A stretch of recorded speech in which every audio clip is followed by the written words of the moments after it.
So Zakk Wylde, the lead singer and guitarist of Black Label Society, and of course the former Ozzy Osbourne guitarist, has been saying some interesting things about the Ronnie James Dio era of Black Sabbath. And so of course, Ozzy was in the band from, 69 when they were recording the first album up until 78 when they released Never Say Die. And then Ronnie James Dio joined, 1980, they released Heaven and Hell, Mob Rules, and then they reformed that back in, I think it was 91 when they released Dehumanizer, and, etc. And many other different singers have been in Black Sabbath over those time periods. But the thing that Zakk Wylde was saying was Ronnie James Dio's Sabbath actually Black Sabbath? Well, I'll read you what he said. You listen to Black Sabbath with Ronnie James Dio in it, and it's not Black Sabbath. They should have just called it Heaven and Hell right from the beginning, because you listen to that Heaven and Hell album, that doesn't sound anything close to Black Sabbath. I mean, that sounds as much like Black Sabbath as Blizzard of Oz sounds like Black Sabbath. If you were to play Black Sabbath for me, and I'm a huge Sabbath freako, and then with Father Dio over there, I'd be going, oh cool, what band is that? This is good stuff. I mean, the songs don't even sound Black Sabbathy. I mean, Neon Nights, could you picture Ozzy singing over that song? Well, it's an interesting comment. You see, for me, my favourite era of Black Sabbath has to be the Dio era. To me, this is their crowning achievement, the greatest thing Black Sabbath ever achieved. I don't think... In fact, I think this is probably the I would say this is the greatest metal album of all time. I think it's the absolute pinnacle at everything. But to say if it's Black Sabbath or not is a slightly different issue. You see, Black Sabbath, of course, in the early days of albums like this and this, were characterised by their doomy sound, their slow, brooding, dark guitar riffs and, quite dark thematically lyrics and some hints and stuff to Satan, etc. And with Ozzy's, sort of slower singing on the riff voice over it, and also the bluesy elements in some of the faster songs. And then you get Dio-era Black Sabbath, where instead of singing along with the riff, Dio would rather sing over the chords. So instead they go from the riff, switch the chords for Dio to sing, and that's how they do it. And there is definitely, I don't think anyone can deny that there was a stylistic change between the Ozzy and Dio Sabbath eras. I mean, the Dio Sabbath era, as I said, definitely focuses more, going from the singing along the riffs to over the chords, and they're two very, very different singers. They really are. And it prompted Tony Iommi, definitely, I would say, to change his writing style. But does that mean it's really not Black Sabbath?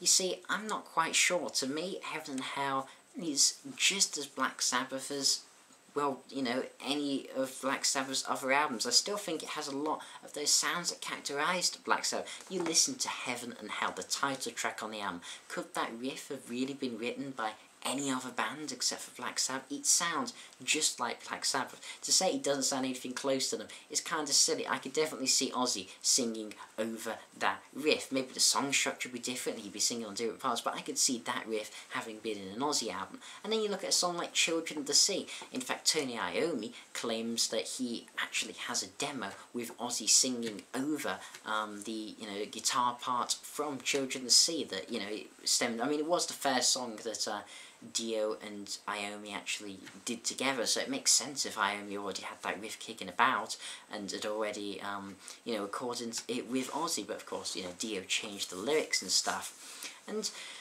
yeah, I would say, I don't know, and then specifically he talks about Neon Nights. Could you picture Ozzy singing over that song? And well, I agree that Ozzy couldn't really sing Neon Nights. No, it's not to his vocal style. But does a different vocalist really mean the band shouldn't be called the same? I mean, it prompts the question of what degree is, makes a band that it should keep its name or not. I mean, if we take my personal favourite band of all time, Guns N' Roses, nowadays, just Axl is from the original lineup. Should they still use the name Guns N' Roses? Or should they put it to bed when Slash and Izzy and Duff left? And Adler, of course.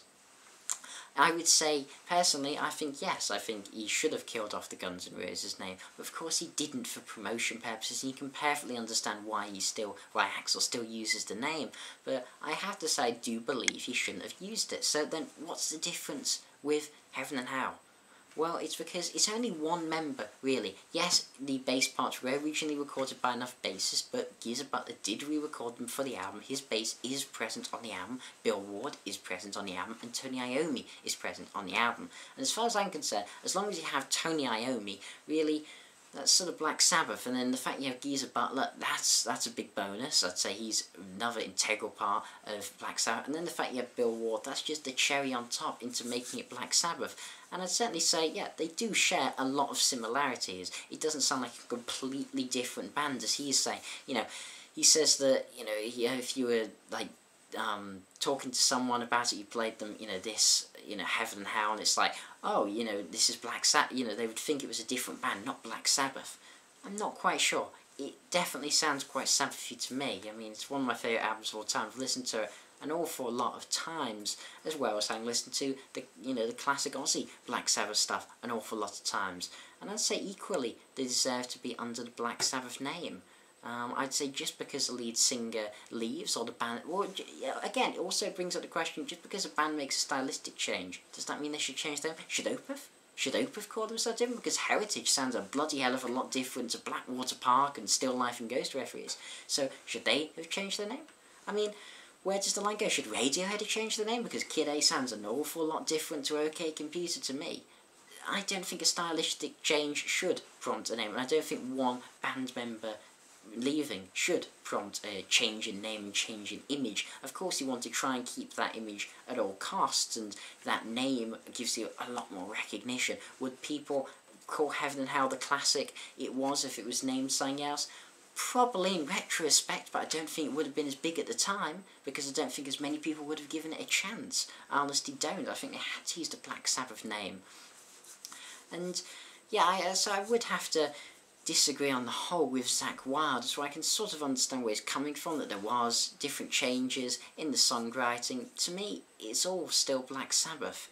I mean, you know, let's not talk about some of the other albums of Black Sabbath. Maybe then we could have, you know, he could have a bit more of an argument, but the Dio-era, no, I think, personally, I do believe the Dio-era to be better than the Ozzy-era, but that's just, of course, my personal opinion. I understand most Black Sabbath albums do prefer the Ozzy-era, and I love the Ozzy-era. I only went to see Black Sabbath live not too long ago, and, of course, they played all Ozzy-era songs, and it was absolutely wonderful, and the greatest concerts I've ever seen, so I hardly complain about it. But yeah, Black Sabbath, it's always been bloody Black Sabbath, and I would say the last Heaven and Hell album, which of course was Vinny Appice, Geezer Butler, Tony Iommi, and Dio, and I would say it had Tony Iommi and Geezer Butler. That's what makes it so. So I think the last Heaven and Hell album should have been called a Black Sabbath album. In fact, I personally count it as a Black Sabbath album. So, a different view to that, well, but I'd love to know what you guys think about it. Is the Dio-era Black Sabbath? Should a stylistic change in the band really make them change their name, or should a band member, and to what extent? If there's only one original member, should they then change their name, or if two, you know, I'd be interested. It's an interesting topic. So this has been TheAIbumMan. Thanks for watching. Comment, rate, subscribe, and as usual, long live rock and roll.